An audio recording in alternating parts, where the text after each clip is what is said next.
সীমান্তে প্রাণঘাতী অস্ত্র ব্যবহার না করার প্রতিশ্রুতি ভারত বাংলাদেশের মধ্যে বহুবার এসেছে, কিন্তু বাস্তব চিত্র বলছে সীমান্তে বিএসএফ এর গুলিতে বাংলাদেশে নিহতের ঘটনা থামছে না। চলতি বছর এখন পর্যন্ত গুলিতে নিহত হয়েছেন অন্তত 7 বাংলাদেশি। আগস্টে আরও একজনের মৃত্যুর পর প্রশ্ন উঠছে, বারবার বৈঠক, প্রতিশ্রুতি আর আশ্বাসের পরও কেন বন্ধ হচ্ছে না সীমান্ত হত্যা? বিস্তারিত জানাচ্ছেন কামরুল হাসান। সীমান্তে আবারও গুলি শব্দ, আবারও ঝরল বাংলাদেশের প্রাণ। গত ৮ আগস্ট মৌলভীবাজারের কুলাউড়ার মাগুরুলি সীমান্তে বিএসএফের গুলিতে নিহত হন ২০ বছরের তরুণ তারা মিয়া। ২ দিন পর চাতলাপুর ইমিগ্রেশন চেকপোস্ট দিয়ে তার মরদেহ পরিবারের কাছে হস্তান্তর করা হয়। এটি বিচ্ছিন্ন কোনো ঘটনা নয়। এর আগে ১২ জুন একই উপজেলার দত্তগ্রাম সীমান্তে বিএসএফের গুলিতে নিহত হন মুজিব আলী। মে মাসে লালমনিরহাটের হাতীবান্ধা ও ব্রাহ্মণবাড়িয়ার কসবা সীমান্তেও প্রাণ যায় আরও বাংলাদেশের। আইন ও সালিশ কেন্দ্রের তথ্য বলছে ২০২৫ সালে সীমান্তে বিএসএফের হাতে নিহত হন ৩৪ বাংলাদেশি। এর মধ্যে গুলিতে ২৪ জন এবং নির্যাতনে মৃত্যু হয় ১০ জনের। চলতি বছরের জানুয়ারি থেকে জুলাই পর্যন্ত গুলিতে নিহত হয় ৭ জন। নির্যাতনে মৃত্যু হয়েছে আরও ৩ জনের, আহত হয়েছেন অন্তত ১০ জন। প্রাণঘাতী অস্ত্র ব্যবহার বন্ধের প্রতিশ্রুতির পরও সীমান্তে মৃত্যুর ধারাবাহিকতা কমছে না। ১৭ আগস্ট ফেনীর বিলোনিয়া জিরো পয়েন্টে বিজিবি বিএসএফের বৈঠকে পুশিন, মাদক চোরাচালান ও সীমান্ত হত্যা শূন্যে নামিয়ে আনার বিষয়টি উঠে আসে। জাতীয় সংসদেও বিষয়টি এসেছে। গত ১৭ জুন স্বরাষ্ট্রমন্ত্রী সালাউদ্দিন আহমদ জানিয়েছেন, প্রাণঘাতী অস্ত্রের পরিবর্তে নন লিথাল অস্ত্র ব্যবহারের প্রতিশ্রুতি দিয়েছে বিএসএফ। সীমান্তে নিরীহ বাংলাদেশি নিহতের ঘটনাকে মানবাধিকারের সুস্পষ্ট লঙ্ঘন হিসেবে উল্লেখ করেছেন তিনি। বর্ডার কিলিং হচ্ছে যদি অন্য দেশের বাহিনী কর্তৃক আমাদের সীমান্তে অথবা জিরো লাইনে এসে যদি কিলিং করে, সেটাকে আমরা বর্ডার কিলিং বলতে পারি। বৈঠকের পর বৈঠক, প্রতিশ্রুতির পর প্রতিশ্রুতি, তবুও সীমান্তে থামছে না গুলি। ফলে প্রশ্ন উঠেছে, শুধু কূটনৈতিক আশ্বাস নয়, সীমান্তে প্রাণহানি বন্ধে কার্যকর ব্যবস্থা কবে নিশ্চিত হবে? Kamrul Hasan, green news, Dhaka. Aedes মশার অবাধ বংশ বিস্তারের ফলে বাড়ছে ডেঙ্গু জ্বরে আক্রান্ত রোগীর সংখ্যা। রোগীর সংখ্যা বাড়ায় সেবাদানে বেগ পেতে হচ্ছে স্বাস্থ্যকর্মীদের। পরিস্থিতি নিয়ন্ত্রণে প্রান্তিক পর্যায়ে সচেতনতা বাড়ানোর তাগিদ দিয়েছেন চিকিৎসকরা। জিহাদ রাহাতের প্রতিবেদন।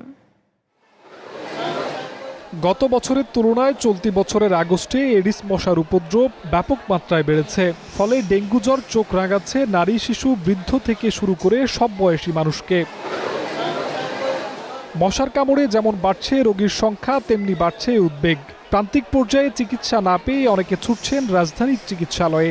ভর্তি রোগীর সংখ্যা ঠেকেছে প্রায় ৩২,০০০-এ। মৃত্যুর সংখ্যাও ১০০ ছুঁই। কুমিল্লার থেকে আসছি, মাইয়া ডেঙ্গু জ্বর, তো মানে পরীক্ষা করছে, ওষুধ ভরে দিতেছে, আগের থেকে কিছু ভালো। একটু প্রেশার লো ছিল, বাট আবার খাওয়া দাওয়া করতে পারে নাই, এখন ভালো খায়, এখন সুস্থ আলহামদুলিল্লাহ। হ্যাঁ আছে, মোটামুটি ভালো। আরও 2-1 দিন থাকতে পারলে আর ওইটাকে, কারণ হার্টের রোগী আমি, আবার ডেঙ্গু জ্বরে শরীর দুর্বল থাকে সবরকম। আমি রিপোর্ট করছি সিবিসি, তোমার ৪২,০০০ আসছে। তো এখন গতকালকের আবার রিপোর্টটা যে হয়তো বা নিয়ে আসতে গেছে বলা যাবে, আর আজকেরটা করতে দিছি। সুস্থ হয়ে বাড়ি ফেরার চেয়ে ভর্তি রোগীর সংখ্যা বেশি, যার দরুন সেবা দিতে হিমশিম খাচ্ছেন স্বাস্থ্যকর্মীরা। রোগী যখন বেশি লোড হয়, আমাদের তো বেশি কষ্ট হয়ে যায়। পেশেন্ট নিয়ে কাজ করা কিন্তু খুব সিনসিয়ারলি কাজ করতে হয়, সেক্ষেত্রে আমাদের মানে রেস্ট হয় না। যে হারে পেশেন্ট, সেখানে আমরা স্টাফ কম, তো আমরা দেখা যায় স্টুডেন্ট নার্স দিয়ে আমরা তো সাথে থাকিয়েই ওদের কাজ সাথে নিয়ে আমাদের কাজ করতে হয়, নাহলে আমরা পারি না। লার্ভা সহ মশার বংশ বিস্তার রোধে জনসচেতনতার বিকল্প নেই বলছেন এই চিকিৎসক। আমাদের এই ডেঙ্গুর সংক্রমণের যে ঊর্ধ্বগতি, এটা রোধ করতে হলে আমাদের বসবাসের জায়গাগুলোতে, আশেপাশের জায়গায় যে কোথাও যেন পানি জমে না থাকে সেদিকে খেয়াল রাখতে হবে। মানে 3 দিনের বেশি পানি কোনো ক্রমেই জমে থাকতে দেওয়া যাবে না। অসুস্থতা ঠেকাতে মশারি ব্যবহারেও তাগিদ দেন তিনি।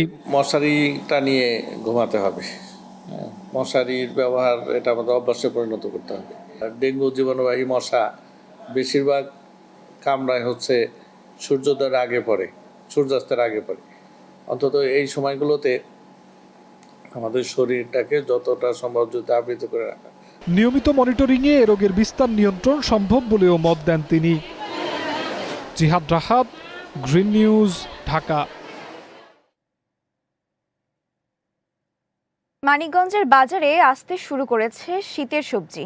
ইতোমধ্যে বাজারে দেখা মিলছে মূলা, ফুলকপি ও সিম সহ নানা ধরনের শীতকালীন সবজির। তবে মাছ, মাংস ও ডিমের দাম কমেনি। নতুন সবজির সরবরাহ বাড়ায় গত সপ্তাহের তুলনায় কমেছে কয়েকটি সবজির দাম। ফুলকপি 100 টাকা এবং সিম 140 টাকা কেজি দরে বিক্রি হচ্ছে। ব্যবসায়ীরা বলছেন, শীতের সবজির সরবরাহ আরও বাড়লে আগামী দিনে সবজির দাম আরও কমতে পারে। তবে মাছ, মাংস ও ডিমের বাজারে স্বস্তি নেই। কেজিতে 20 টাকা বেড়েছে ব্রয়লার মুরগির দাম। খাসির মাংস 1200 এবং গরুর মাংস বিক্রি হচ্ছে 800 টাকা কেজি দরে। এছাড়া হালিতে ডিমের দামও বেড়েছে 10 টাকা।